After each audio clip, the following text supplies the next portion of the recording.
A quick overview. This meeting is being recorded. Oh, there we go. We're being recorded. So a quick overview. We'll start with sharing some experience and expectations for the session. And then we basically have three main chapters for this short session today, which are data, impact, and data awareness. And what you'll see is that the data awareness section sort of brings together data and impact, at least in our perspective. And finally, we'll have room for questions and answers and looking ahead. But I also want to say that I'm a big fan of old-fashioned interruption. So if you do have a question in the meantime, please feel free to just start talking. You can use the chat if you're more comfortable with that, and we'll keep track of it. But please don't hesitate to just break in and ask your questions. And we also have left some room for discussion in between. Then maybe just a brief disclaimer. Rogier and I were preparing for the presentation, and we realized that some of the things that we mention are very much based on theory, or how things ideally would be, if you ask us. And we will, of course, add nuance to what we're saying. But this session is also really meant to start with a more theoretical framework or a foundation. And then the rest of the data awareness course will focus much more on your practice and your reality, and making the translation of what the ideal world would be to what's really manageable within your organizations in your day-to-day jobs. So that's that. Starting off with maybe a quick question to you, because we can read your names and see some of your faces, but we're really curious to know what your experience with data is. So if anyone would like to share, that would be great.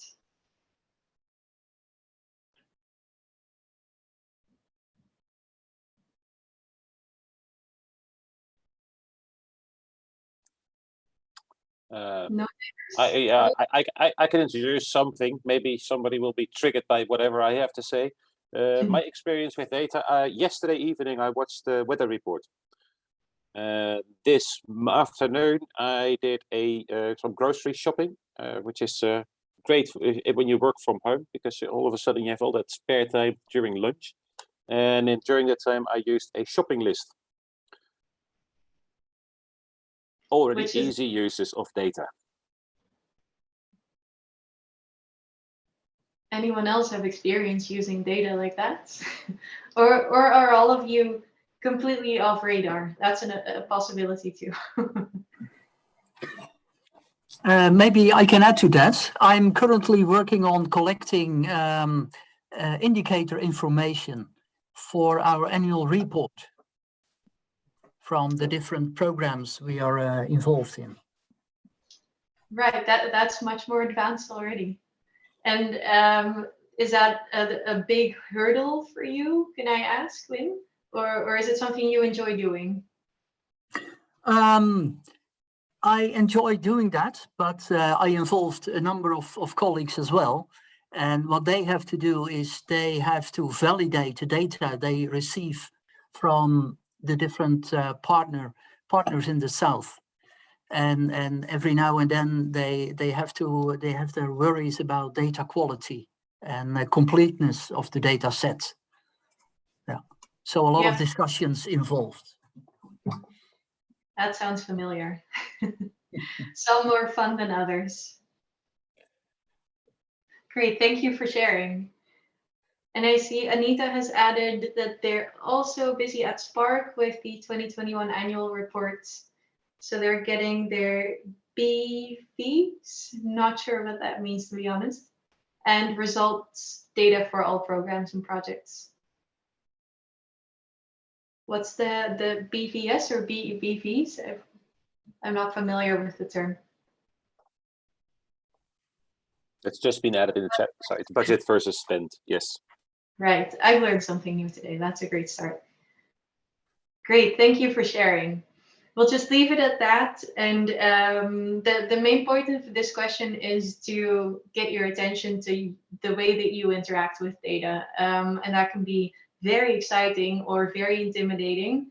I'll share with you that I can still be intimidated by data and all the places that it shows up, expected and unexpected.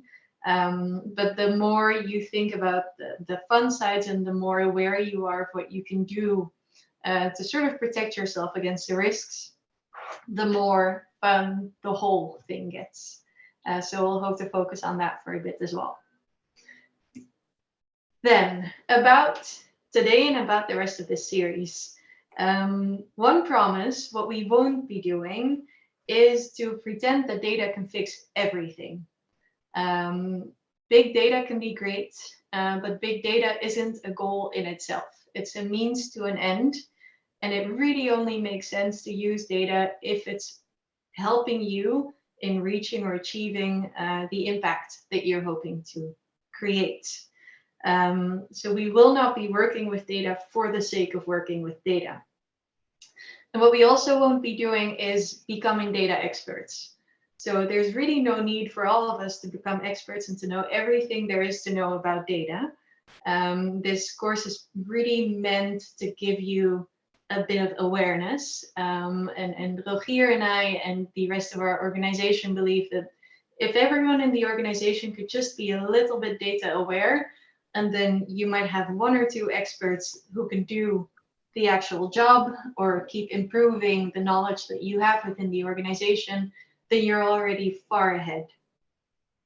So maybe Rogier, just to check, because we were preparing this and I remember you saying that this situation is actually very familiar to you. Yeah, just to bring this in perspective, if you look at big companies like the digital native ones like Google and Facebook, they've started off using data as their asset. So they were data driven from the beginning on. But most companies are only in the last 10 years, and I'm talking about even bigger commercial companies, in the last 10 years have really been on that bandwagon of moving forward and really focusing on data.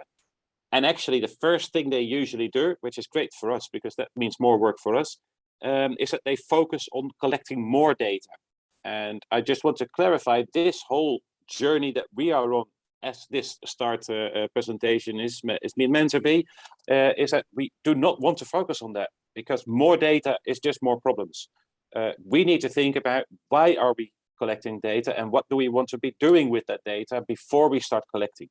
But we will talk about that whole process later on, but just know that even the bigger companies at this moment, and especially the older companies, as we would call them, like a Philips or so, still struggle with their focus on first collecting more data and then thinking about what can we do with it. Great, that's comforting and not at the same time.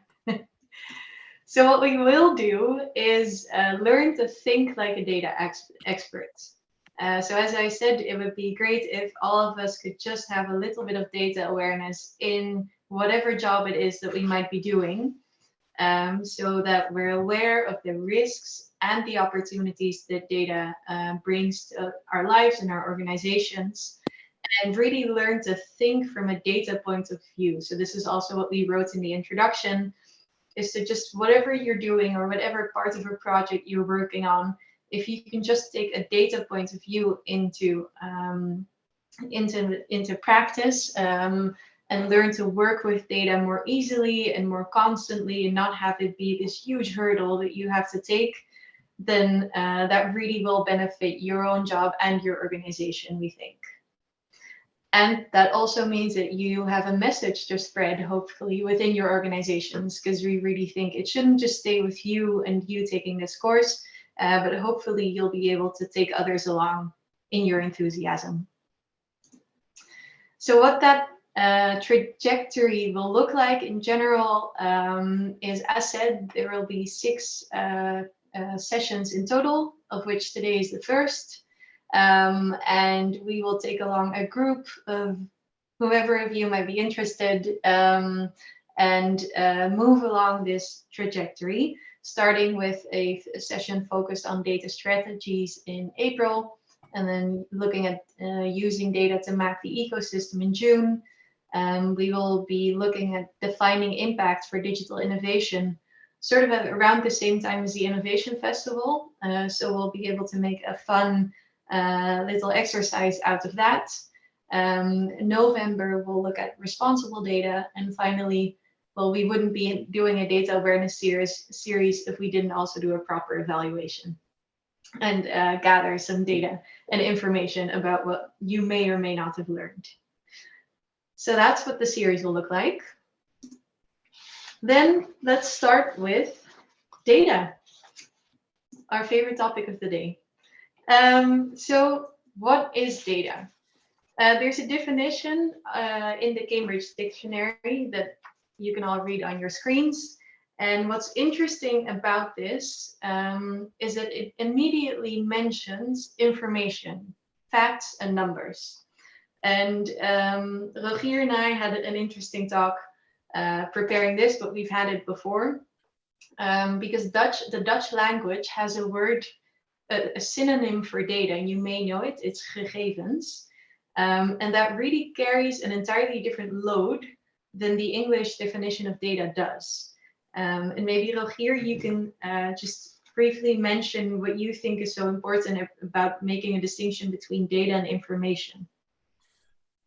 If you look at what we currently try to achieve, that you're talking about data becoming data driven.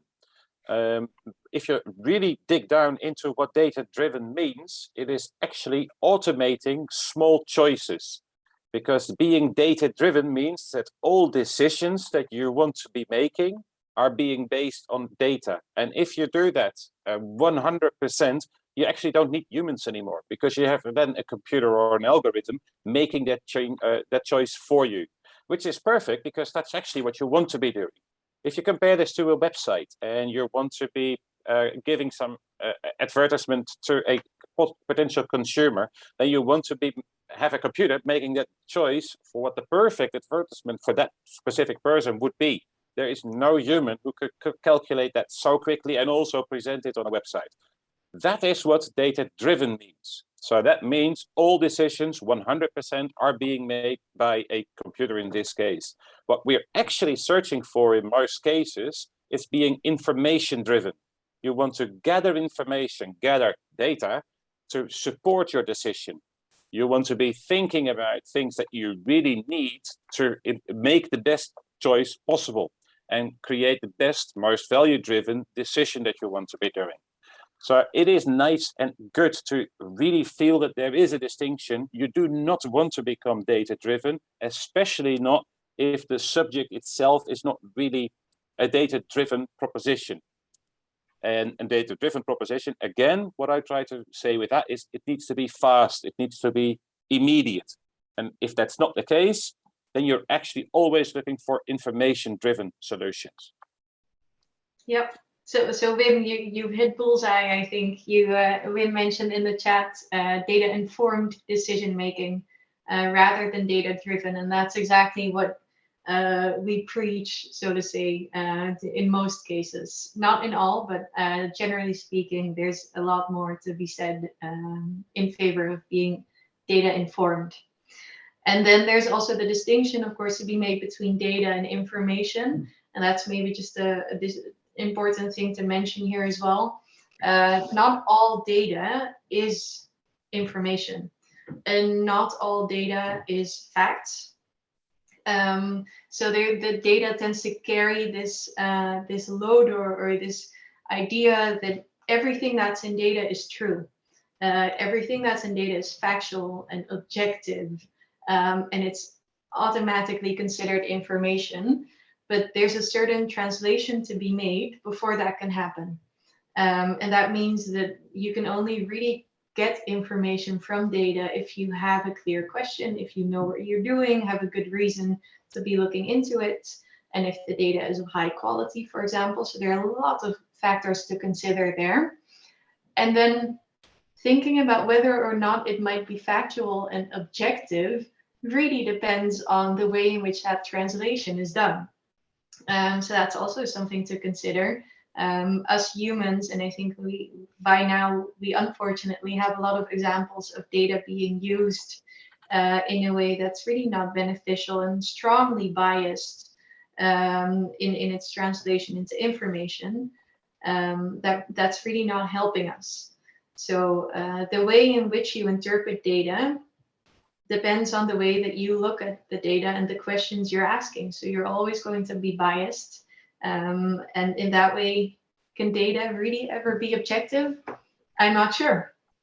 But then moving away from this discussion, because we could spend an hour just talking about this, how then does data manifest itself? We probably have all seen plenty examples, but here's just a brief overview of all the different ways in which we come across data. So there's a lot of data going around in our current fight with the pandemic. Using apps on your phone automatically generates a lot of data. But also writing things in a notebook or your diary can be considered data.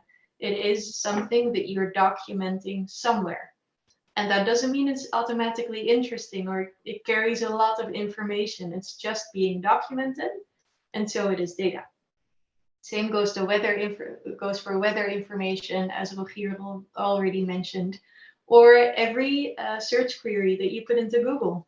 That's also data that's being stored somewhere.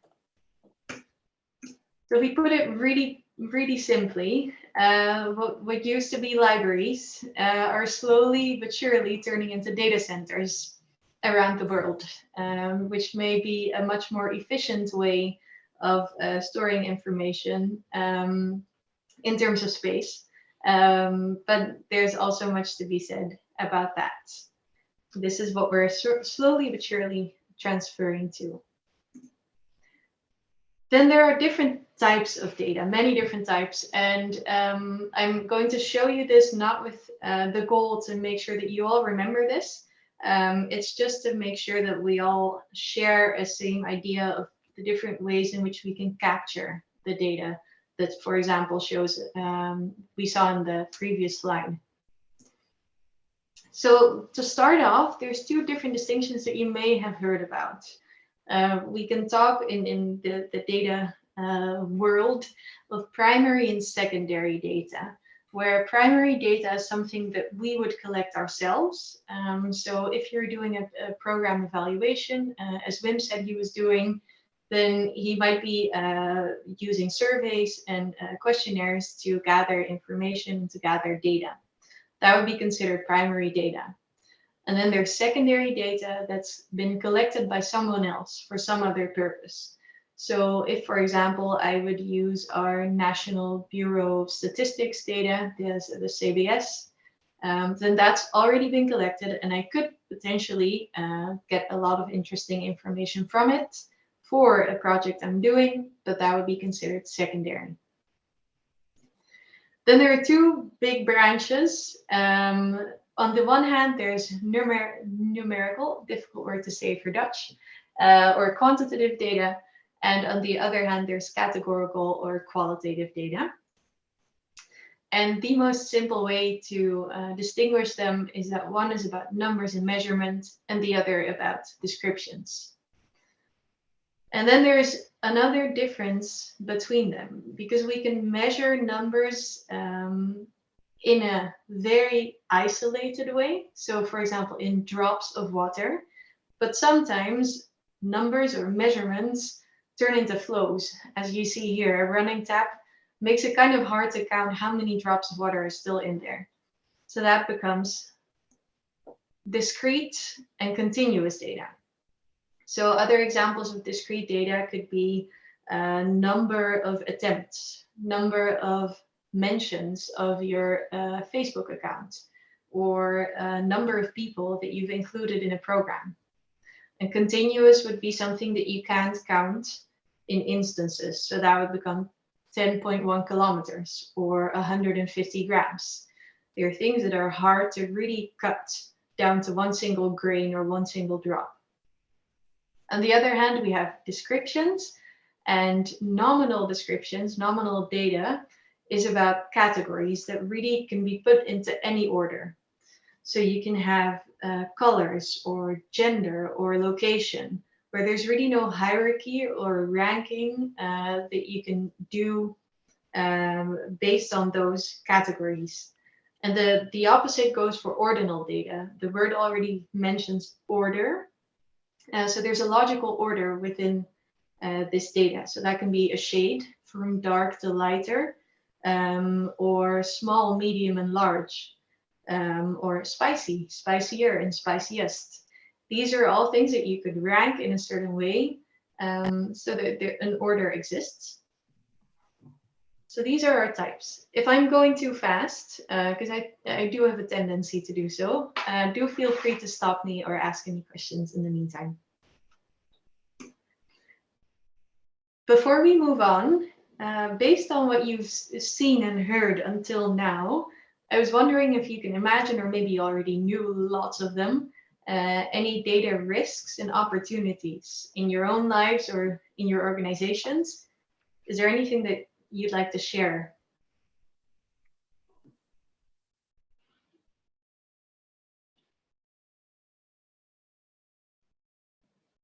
Rogier and I can mention a whole list. Maybe they'll inspire you. Shall we talk? Shall we start with the opportunities? Because I still feel that even during this whole COVID pandemic that we currently have, one of the things that we did have is a vaccine after already 1 year, and that is mainly due to sharing of information. So everybody in the world actually got access, or most access, to information needed to specify a specific antidote against this virus. Now, did that all work out? Well, yeah, we can talk about that and discuss that later on again. But as a beginning, it was a real opportunity to take big steps in that direction. Yep. Anushka saying interesting conclusions can go both ways. I'm not sure in referral to what you mentioned this, Anushka. Thinking how long ago was this message posted? Well, data is just data. It's the way you use it or explain it, which can pose opportunities. It can pose a data risk as well. Yep, exactly. And very often a Cruyffiaan's approach would be their benefits and their risks, and often they go hand in hand.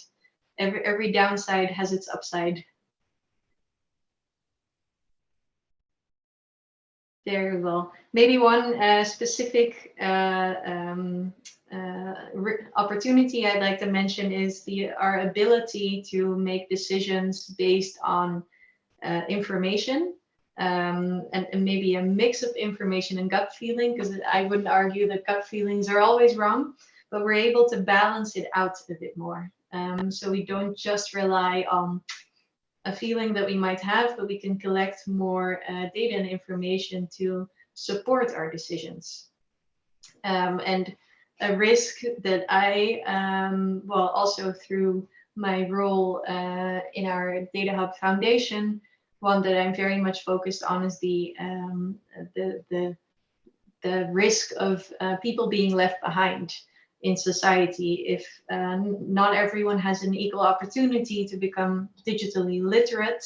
And a big part of digital literacy, if you ask me, is understanding what data is, sort of what we're doing here today. And a lot of you and us and the people I know are already quite far ahead in their understanding of what data is, even though we often don't feel like we are. But there are large groups of people in society that really don't have an opportunity to get the same kind of information that we are. And I really do believe that's a risk, because that's only going to become more, so the gap might just become bigger and bigger. Enough about risks and opportunities, sorry.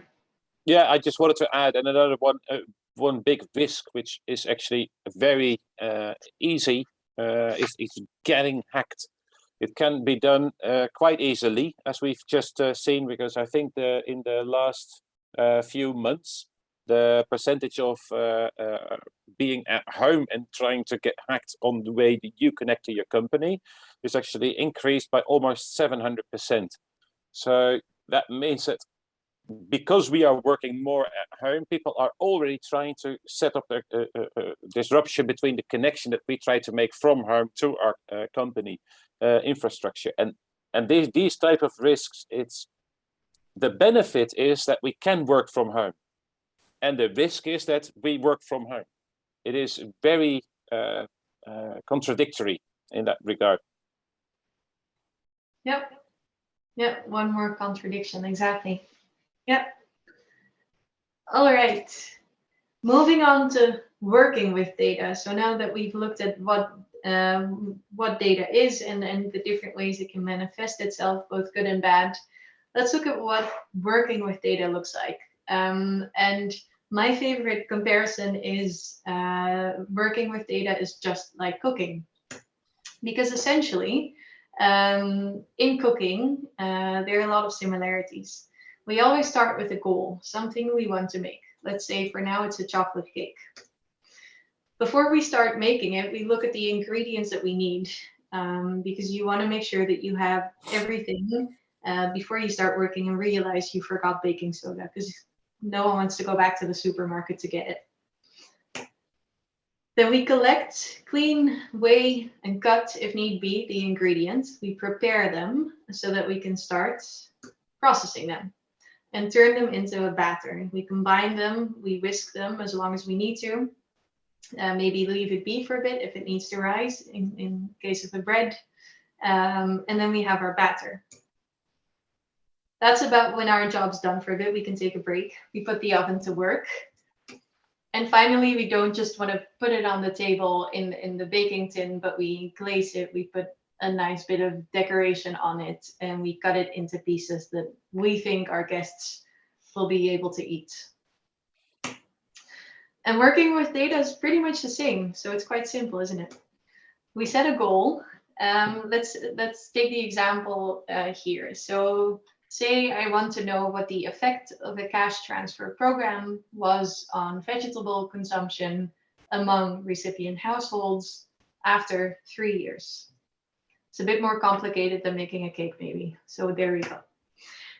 Before we start, we need to know what inputs, what ingredients we need to be able to assess this goal. So for example, I may not have mentioned everything here. I'm just mentioning a few examples. We would want to know before and after 3 years of the program, the monthly cash transfer amounts, the average vegetable consumption in grams. We always need to add a unit, of course, to make it a bit easier to work with afterwards, and the number of household members in each household, because that might differ. Then we collect this data, just like we'd be going to the supermarket, and we need to prepare it for analysis. So we don't weigh, cut, and clean, but we do some cleaning. So we convert everything to the same currency, for example. We convert everything to the same unit, the grams. We calculate the vegetable intake per household member, because households may be different in size. And there might be some errors, some gaps in our data, or some odd numbers that we want to take out because they might blur our analysis. And then we can make the batter, do the analysis.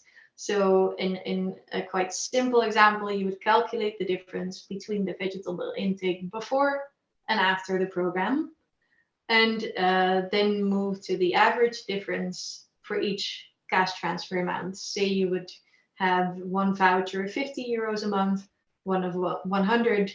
See if maybe the varying amounts of the cash transfer lead to different results. Then we move to processing. We put a computer to work instead of an oven.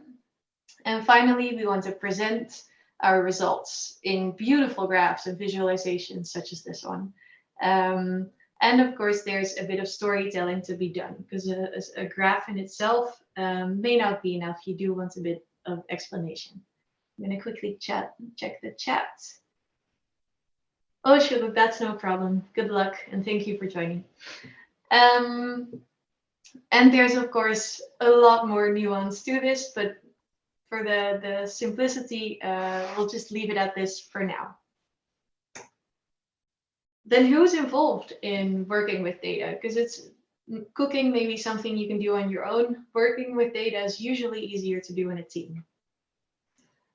And maybe this is a good moment to mention again the disclaimer. This is a very much theory-based approach. So we'll come back to the reality of this later on, no worries. So you'll start with setting a goal, and this is something someone in the organization or the whole organization can do. This really doesn't have to be a data expert. You define what input you need. That can be a data engineer who's very much focused on the infrastructure and will know where you're able to get the data from. And a data scientist who's more focused on what you'll need in order to be able to process later on. So the units or the shape in which the data occurs. And it doesn't end there. So that's one very important thing here, is that this ideally would be a going back and forth. If the organization sets a goal, say a project team sets a goal, then ideally a data scientist and an engineer would have a look at it and say, maybe if you just change the definition here and there, clarify a few things, that would make it a lot easier to collect data that can support our claim. And then you start collecting the data. That can be the data engineer or a technical web analyst. And the second would be in case you're working with websites or with app data. We won't go into the full job profile of a technical web analyst, but that's the very simple distinction. And once again, the people working on this part of the project may come into some issues or may already identify some challenges that you'll find out later on. So also in this case, you go back and forth between the different people. It never just ends with, here, I've done my part, good luck, I'm out. Then you go to data cleaning. For that, you would need a data scientist and or an analyst. Here we get to the more tangible part, difficult word, that's already sort of coming closer to what us non-super technical people can familiarize with. So here you would start seeing Excel tables, for example, Excel files, or other ways in which data can be collected and worked with. Then there's the part of analysis. So you would be doing calculations, or in a more complicated example, this is where machine learning would happen. So you would start to predict certain trends. So see, if I know this today, and if I know that if I increase my cash transfer amount by 100 euros, then I can predict that the vegetable consumption will increase by so much. These are the kinds of more complicated analyses that you could be doing, and that would be a data scientist's job specifically. Then the processing, great team member, really irreplaceable, a computer. And finally, for data visualization and storytelling, we've put down a data analyst. And Rogier and I actually had a discussion about this while preparing the presentation, because initially I had written a project manager and or a data analyst in this phase. But Rogier had a very, I think, interesting and good reason why in an ideal world, this would be a data analyst. In an ideal world, your project manager does know what to do with data. However, it's not necessarily 100% always the case. So what you do want is that your project manager is completely aware of the scope of the whole project that you're running. So he or she doesn't necessarily have to be a data specialist, but he or she does have to be the one who does know how to connect the goal to the end result. However, if you want to be a specialist in presenting data and telling the story the right way, then you do need a specialist, and a data analyst in this case is a specialist, because that person can identify the information in the data and in the after the processing part, and also still connect it to what the original goal was. And by that, you get a real good presentation of what you want to be adding value to, which the project manager can then still claim as his success, because that was the one who managed the whole process. In this case, it is all about putting the responsibility for a certain step into the hands of a specialist. You want to be doing that as much as possible. And data visualization and storytelling is as much a specialization as any of the other steps are. Exactly. Do people, I'm just curious to hear what your thoughts are on this. Does this seem like a very rigid approach, or can you imagine that in your organization you would approach it this way?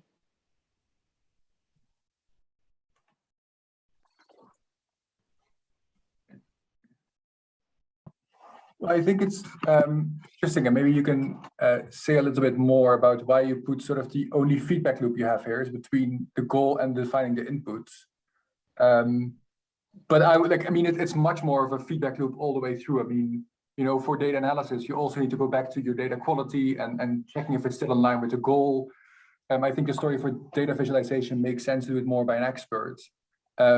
But you obviously need to communicate with the project manager, like, is this in line with expectations? And also sort of as a, you know, non-expert or you know, with slightly different skill sets, does this make sense to you? Is this the story? Is this the most convincing way of telling the story? So I think, like, if you hadn't put in any feedback loops, I would be happy as well. But I sort of find it interesting that you have one feedback loop in there rather than sort of have them all the way through the process. Yep, that makes total sense. And we will come back to this later because this is just one very sort of, it seems very big, but this is a really small instance of a data analysis that you would be doing. So you're completely right that there's always going to be more communication and feedback in between, definitely. And in regards to data quality, I would like to add as well that this is something that would run through the whole project. Data quality is something that you hope to define in the input and data collection stage, because that's where you already know what type of information is coming into your database or however you want to store it. Once you start data analyzing, you usually have to 100% convince yourself that this information is the correct one and it isn't corrupted anymore. So any data gaps that you might find there are usually really where it has been corrupted, so the data just did not transfer correctly into the database. But yes, the biggest problem in this case with data quality is that once you as a company start using and collecting data first and then start thinking about how you want to be using it, and then you start using it and then you start to conclude, hold on, I need more, something different or something, that's where data quality issues are come from. So in the ideal world, you already tackle data quality issues. Yeah, but Which, but you're still right. There still should be a feedback loop. Yes, but we'll get into that later on anyway. Yeah, but great point. I think, Emco, you're already very much data aware, so you've graduated. All right. So we will come back to this later. If you feel like you can't quite place it within the context of your organization, that's exactly what we will be covering after we cover impact. So the second important chapter of this session. Now, we're going to be doing the assumption or making the assumption that you're all familiar with theories of change in general. So we won't spend too much time on this, but we do want to just go over the basics briefly. So impact, in short, is always impact of something on someone or something in a certain place, at a certain time, and in a certain way. So ideally, you could be really writing out that statement. And impact within nonprofit organizations is generally, how do you say, visualized or written out in theories of change. And a theory of change allows you to really make sure that you start with impact and then you bring it down to very controllable activities. And that looks a little something like this. So in your projects, you would start with assessment and planning, a problem statement, because why would you be creating a solution for a problem that doesn't exist, a needs assessment, and a resource analysis. You need certain inputs, so resources, in order to be able to work on activities, so to implement actions and action plans. And those generate outputs, and outputs in general are tangible numbers as a result of activities, as opposed to outcomes, which are really effects on the target group. And we'll come to examples in the next slide. And finally, the holy grail, so to say, is impact. And that can be economic, environmental, or social. And this is, of course, what we're all working towards, and it's the reason why we started assessment and planning in first place. As you probably know, the scope of control that you have, or the amount of control that you have, really becomes less and less as you move from assessment and planning to impact. So deciding on your resources, or assessing the resources that you have available and putting it into action plans and outputs are things that are more easy to control from the point of your organization. And achieving economic and environmental impact, for example, are huge and are subject to a lot of different external factors as well. So that's where somewhere along the way, we place the accountability ceiling. That sort of is the line between what you can control as an organization and what you can say is really beyond your reach. So you may have had a part in creating a certain impact, but it's hard to say how big it was and to which external factors it's been, or by which external factors it's been affected.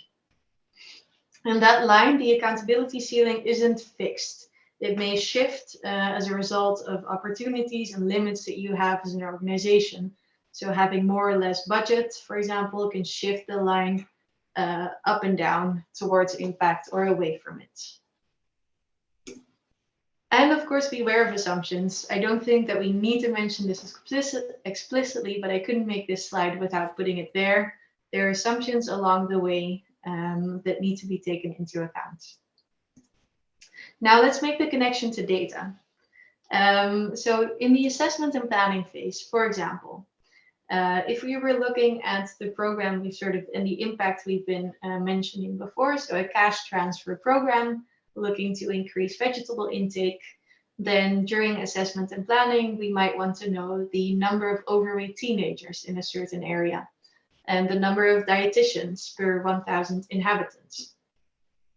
As input, we would look, for example, at the budget that we have available or a number of staff members. Activities could be defined as the number of households included in a program and the number of vouchers granted. Not sure what's happening here. Let's go again. And outputs would be then the number of households provided with a voucher. That's a very direct and tangible number that shows what your activities have led to. The outcome would then be, as a result of providing households with vouchers that allow them to buy more vegetables, there's a number of people that have increased their vegetable intake as a result of that voucher within the group of households that we're taking into consideration in the program. And then there's impact. And that could be the number of people with improved well-being. But as we know, there's that tricky accountability ceiling there, and improved well-being really depends on so many different factors that it's hard to say that our program, which has increased vegetable intake among our recipient households, has improved well-being overall. The COVID pandemic may have just hit, and that really hasn't been great for a lot of people's well-being, even though they may have increased their vegetable intake. So in terms of data, we then say that where we have less and less control, it also becomes harder to measure what our impact has been.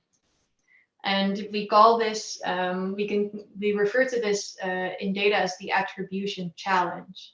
So if at the end of a 3-year period, you can see that, say, well-being has improved, general well-being among the households in your target group has improved, then a challenge that might occur is trying to find out how much of that improvement you can attribute to your activities. So your voucher and your program, what share do they have in this increase in well-being?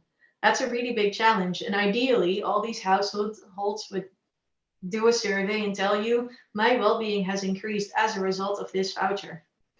But that generally doesn't tend to happen. So here's something that we need to tackle, but it's hard. Maybe briefly, so if that is about what impact is, then what isn't impact? There's a difference between outputs, outcomes, and impact. And that seems very simple, the way we've just put it here just now.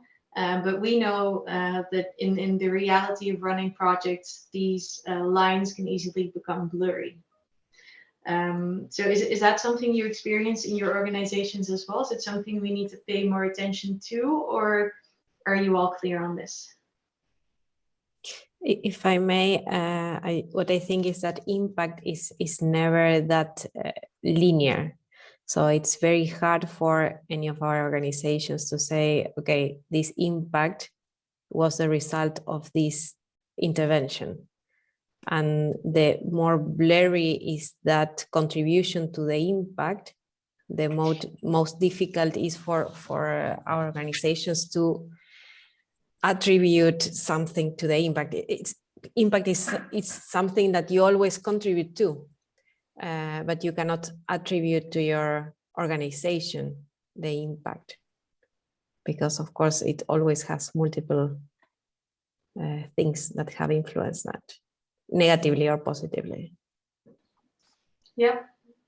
And that's why I think the one we can probably claim the most is about the changes that we see at outcome level.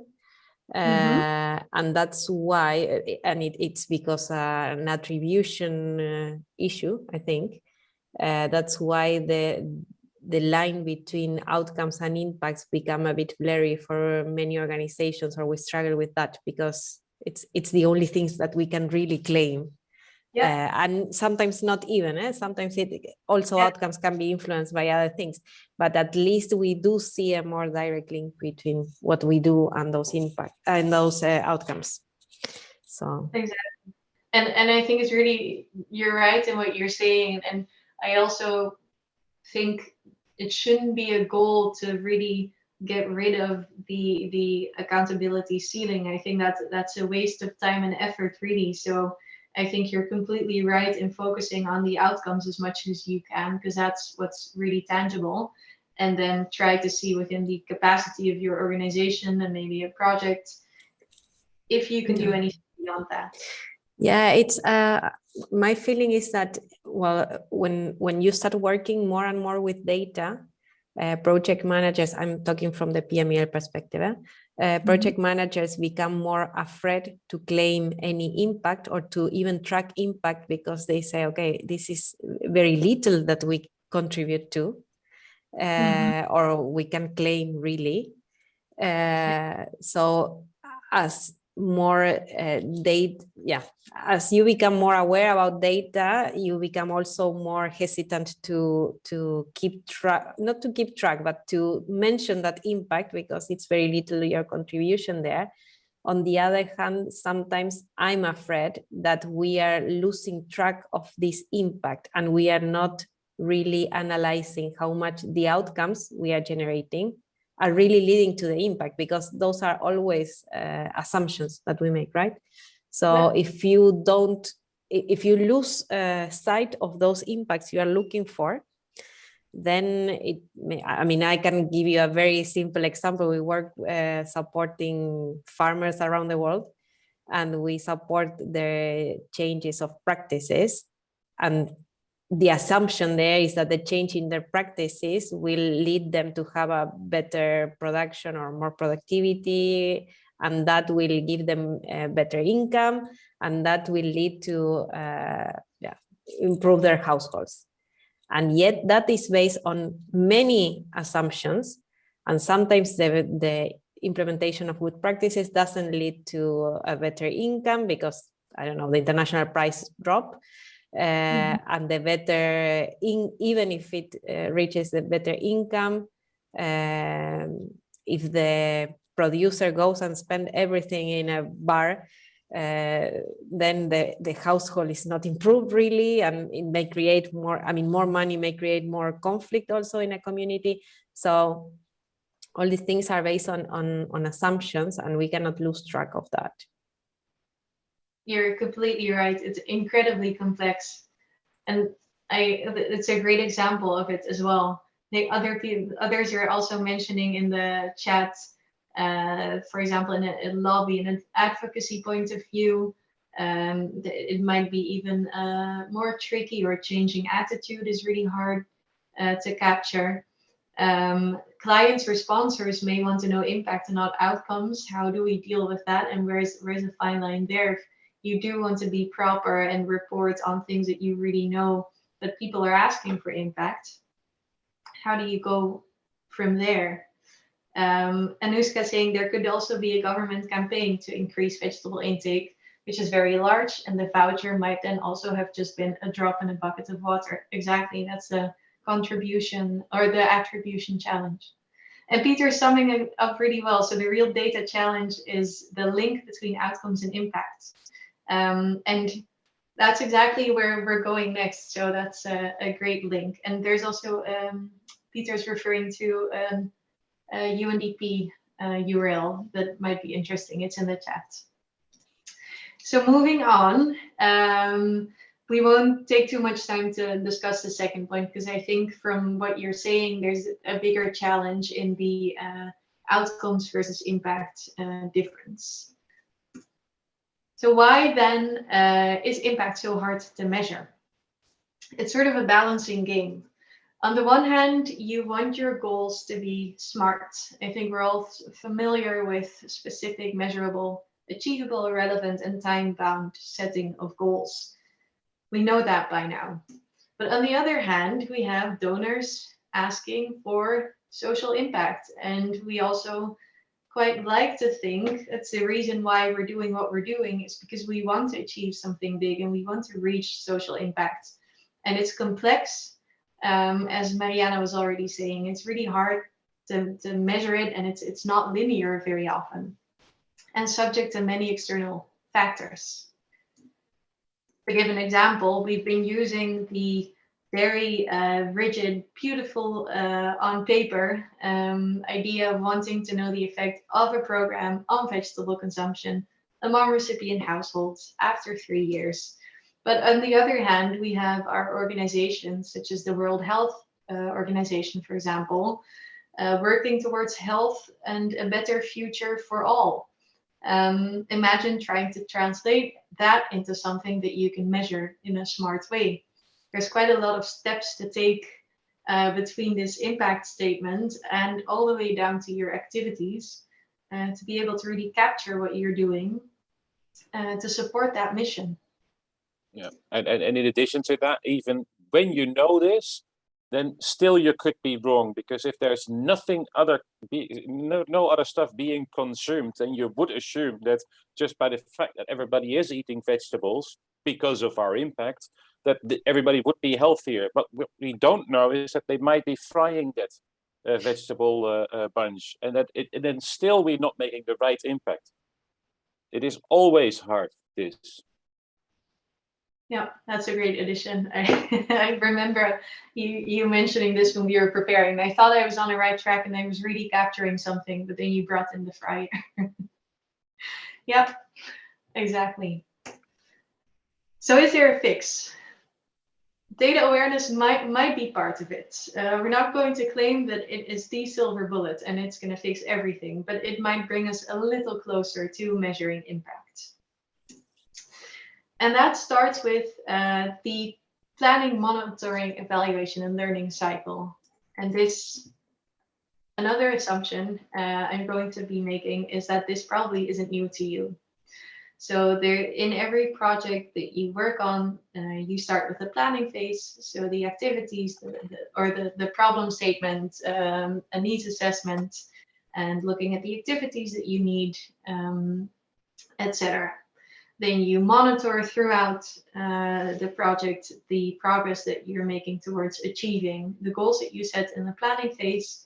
And in an evaluation, which can be ongoing as well, you take a more rigorous and in-depth approach or assessment of your activities and what you're doing to reach the impact you intended to. And then very important, of course, there's a learning step, because why would you be monitoring and evaluating if you weren't learning from what you're seeing and adjusting the program accordingly? There's a part here that we want to highlight, and that's data. You may not be surprised. We believe that if you get the whole PMEL cycle right, and if you really nail it, so to say, then what you're doing is working data-driven or data-informed is a better term. So if you can really implement those steps and make data the star of the show and have your team on stage with it, then you're really getting the most out of this cycle and getting closer to capturing, achieving and capturing true impact. For that, planning is key. That's really what it all starts with. Because if you want to know what the effect on something was among people in a certain period, maybe in a certain place, you can only measure that if you start the project with clear definitions, as clear as you can, of what the impact is that you're trying to achieve.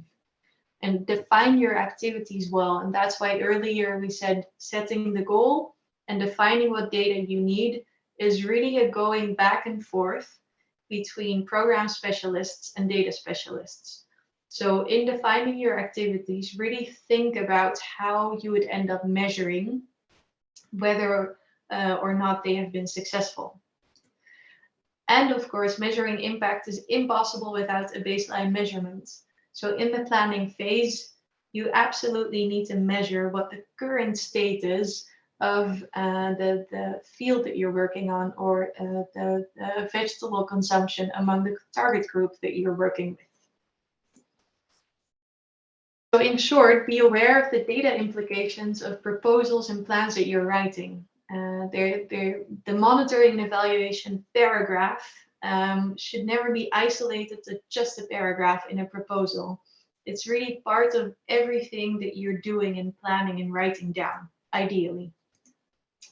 And how you define your problem statements and activities defines what data you'll need to monitor and evaluate your success. So if you have M&E colleagues working in the organization, I really would suggest that you involve them as early as you can. When you're already designing the program, get them aboard and have them help you think like a data expert, so to say. So really go back and forth between the program specialists and the data aware people, because we don't all have to be experts. So bringing that all together, you remember this slide from earlier on, probably. Ideally, the PMEL cycle also doesn't stop at any point.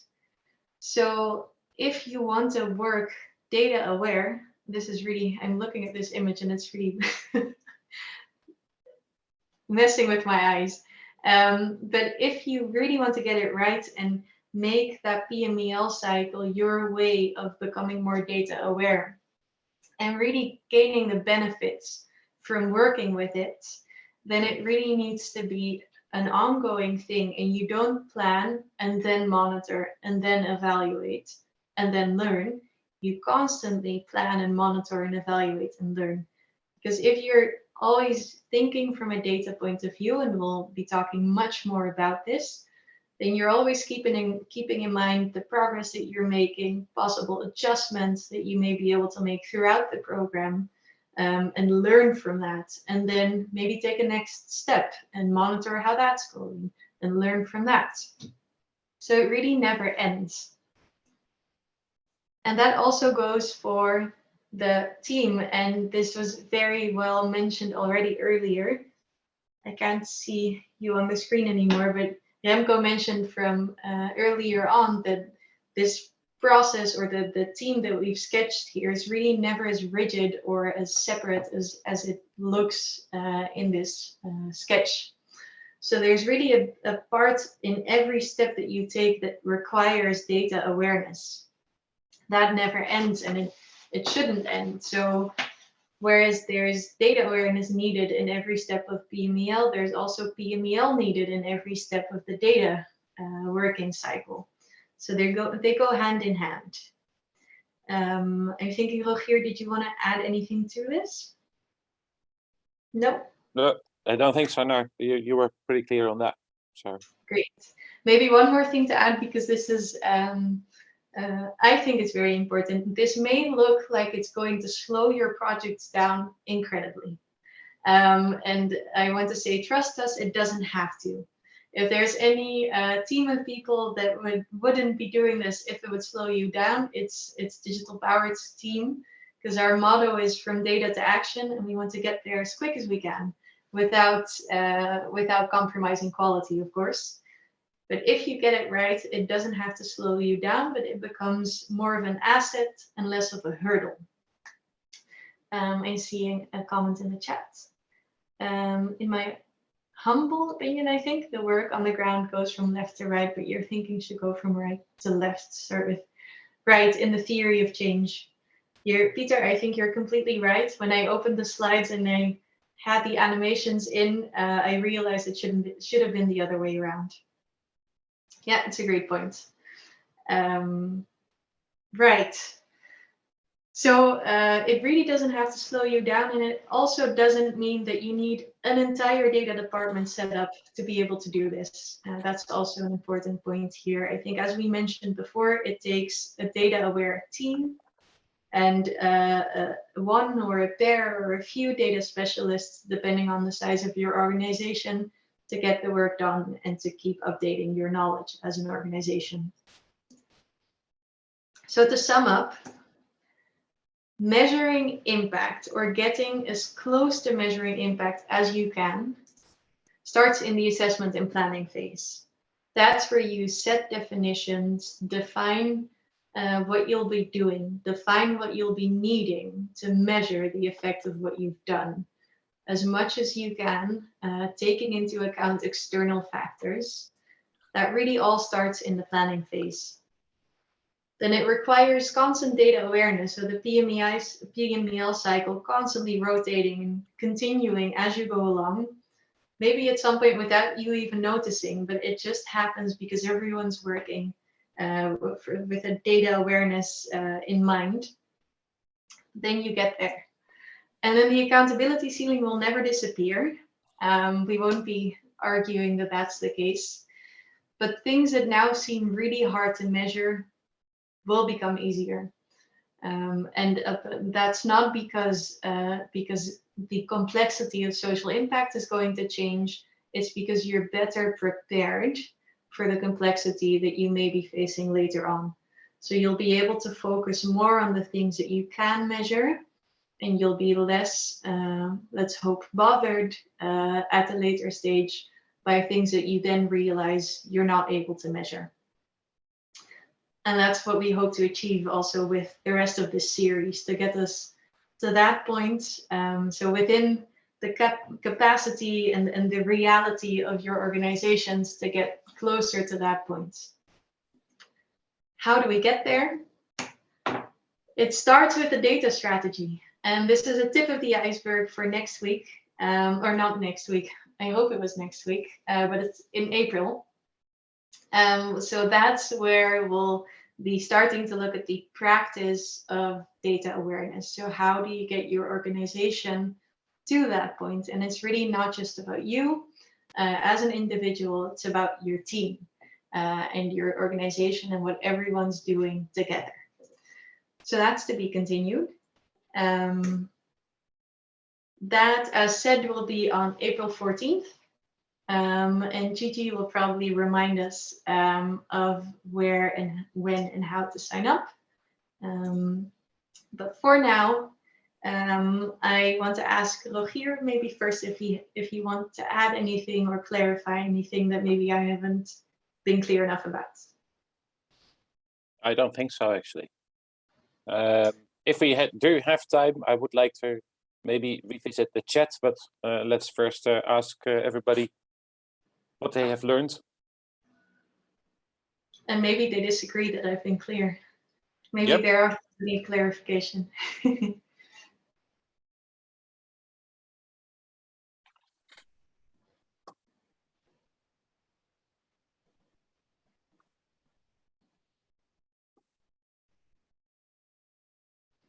Was there, I'll start with a more specific question. Were there any things in this presentation that were entirely new to you that you'd never encountered before? Or was it mostly repetition of what you already knew?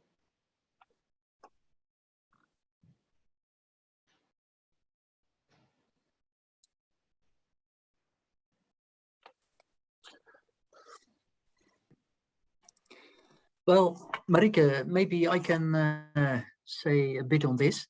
This was mostly familiar to me. I'm working as a PML person at Woordendaat. The challenge we see ahead for us is PML is mostly about project data. And what we clearly see is that we need to collect more context data and make the connection between project data and context data, especially when you want to work on sector change, system change. Then you need much more than just the, say, traditional PML data like outputs, outcomes. So that's what I would like to learn in following sessions. Can you say a bit if you plan to go deeper into that subject? So that subject, the context data, right? So the project, the context. Yes, it's great that you mention it. That will actually be the main focus of the third session in June. So in that session, we'll be looking at the ecosystem. And one great thing I think about this series is that we will also be really designing the sessions to come together with the groups that's going to be joining. So if you have specific learning questions related to one of the themes that we're covering, I hope, because I think that would be great for everyone, that you'll share them, and then Rogier and my colleagues and I can prepare for that specifically. But I think it fits really well within the theme of that month. Yep. Thanks. Yeah, if I may, my takeaway from this, maybe it's already very obvious for many people, but I do hear a lot of organizations saying, yeah, we are becoming data driven because we are putting more emphasis on collecting data, on analyze data, etc. But I like the main thing I would take from this session today is the difference between data driven and data informed. Which I think it's actually better to be data informed, because otherwise we could be all replaced by artificial intelligence, and that would be it. And of course, in development matters and such a complex areas, we need more. We need more than data. Like contextualization, for example, it's an important one. Yeah. And also, I think I mentioned this before, but I also see it there in the chat. One of the last comments was about thinking from left to right and from right to left. So we should be thinking or start the thinking from the impact side or from the impact point of view, and then look back and try to track how much or how are we contributing to that impact, or how we can improve our contribution to that impact. But that creates a lot of hesitancy, I think, especially among the people that are accountable for that data, the people that are in the field, the people, project managers in general. because they see themselves and their work far from that impact, because their contribution to that impact is indeed limited. So yeah, how do we break that vicious cycle? And I think it's also related to the previous comment on the context, and like look a bit wider and not be afraid to say, okay, our project worked well and still it contributed this little to a larger impact. Yeah, that I can imagine that's really tricky. I never thought of it that way before, because you want, of course, you want to be able to say that you relate to a certain impact, what you're doing is contributing to something, but how do you find the balance between capturing the reality of what you're doing and maybe the very small skill that it may be, and motivating your team at the same time? That's a fine balance. I'm wondering if other people also have similar experience, because I can comment on it from my from the data point of view, of course, but I think the reality there is a much more complex one. I see Anushka there. She commented something. I'm not sure if I get it. Well, People, the road from output to impact is one of perspective, right? We see the activities that we do have a certain output, which, for example, with projects that we fund, something happens there. That's what happens there is a certain outcome for us, which has a certain impact on the community where it's happening. That's our perspective. If you look at the communities where it's happening, it's their activities which have a certain output, which have a certain outcome. Maybe they're working on us, and then we are the impact area for them.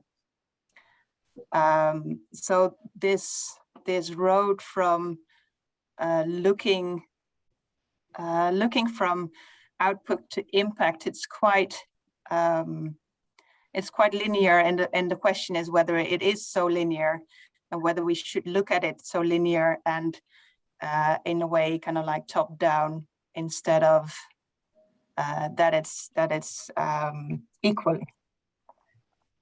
Yeah, but yeah, there I think that the first thing when you go to work in a community, or when an organization goes and work with a community, is to align on the expectations on what is the change. And by impact, I mean, we can have these different layers: output, outcomes, and impacts, etc., which is very much our own jargon. But it's mostly, I mean, it's basically about what is the change expected. And that is something where the organization and the community should be aligned. And I know it's not always the case. Sometimes the organization has something in mind, because, and that is a very top-down approach, I feel. But ideally, in the ideal world, you as an organization go to a community and agree with the community what is needed to be changed, what the organization can support with. And then that the impact is shared, because there is a common goal between the organization and the community on what needs to be changed and how. And then you organize the planning and the interventions and everything. But in the ideal world, it should work like that. So the impact in that sense, I feel it should be shared for both parts. yeah. Yeah, I'd be really interested, because I can see both sides, and I think it's it can depend on the context that you're working in as well.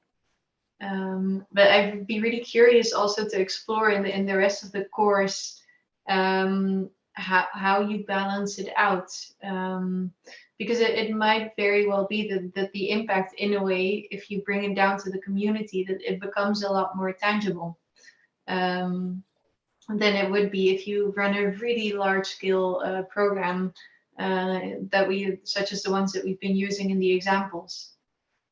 So there might also be an opportunity there in the way that you define your impact together with your the communities that you're working with.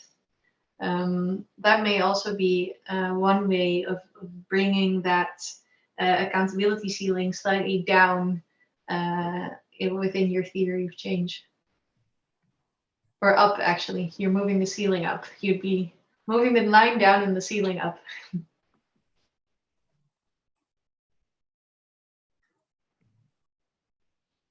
Is there anything else that people would like to share for now? Questions that you think should have been answered? Or things that you hope the rest of the course will cover?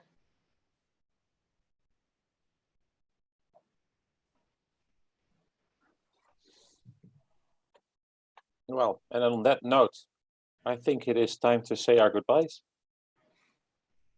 Again, thank you all for participating. I also would like to, before I hand it over to Gigi to really close everything down, like to thank everybody who put on their camera. As a presenter, it is always really nice to look at people while you're presenting. So thank you for that. And Gigi, it's all yours. Thank you. Yeah, let me first thank you, Marika and Rogier, for giving us such a great presentation. It's been very informative for me too, so I'm hoping that it's the same for all the other participants. Also, thank you so much for joining us today.